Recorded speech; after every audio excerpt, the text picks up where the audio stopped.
Президент Узбекистана Шавкат Мирзиёев прокомментировал ситуацию вокруг публикации журналистского расследования радио «Задлик» о Золотом дворце, принадлежащем президенту. Мирзиёев заявил, что секретный горный курорт принадлежит государству и используется для развлечения высокопоставленных гостей. У temir yo'llarda davlat korxonasi hech kim yerga turib bir yashab yoki birovga bir o'tkazilgani yo'q. U davlatning joyi, u prezidentning nima aloqasi bor unda? Prezident ham agar qandaydir martabali O'zbekistonga foydasi kelayotgan inson kelsa boradi. Ага, Лоб скажу. Да. Вот эта территория охраняется для чего? ага, Там внутри горы, ага. там и дача есть. Напомним, что в феврале текущего года журналисты опубликовали материал о тайной резиденции президента Узбекистана в Угам-Чаткальском биосферном резервате, примерно в 100 километрах к северо-востоку от Ташкента.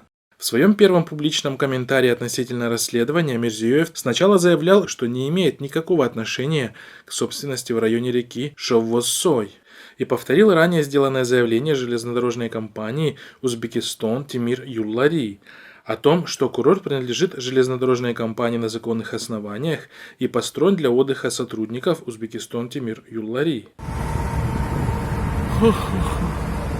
Примечательно, что еще в октябре 2018 года радио «Задлик» опубликовало видео, на котором были видны спешно украшенные фасады недостроенных многоэтажных домов и витрины магазинов на первых этажах этих многоэтажек на центральных улицах города Ахангаран в Ташкентской области, который находится рядом с той самой резиденцией президента. В Ахангаране тогда распространились слухи, что в городе побывают Шавкат Мирзиёев в сопровождении президента России Владимира Путина.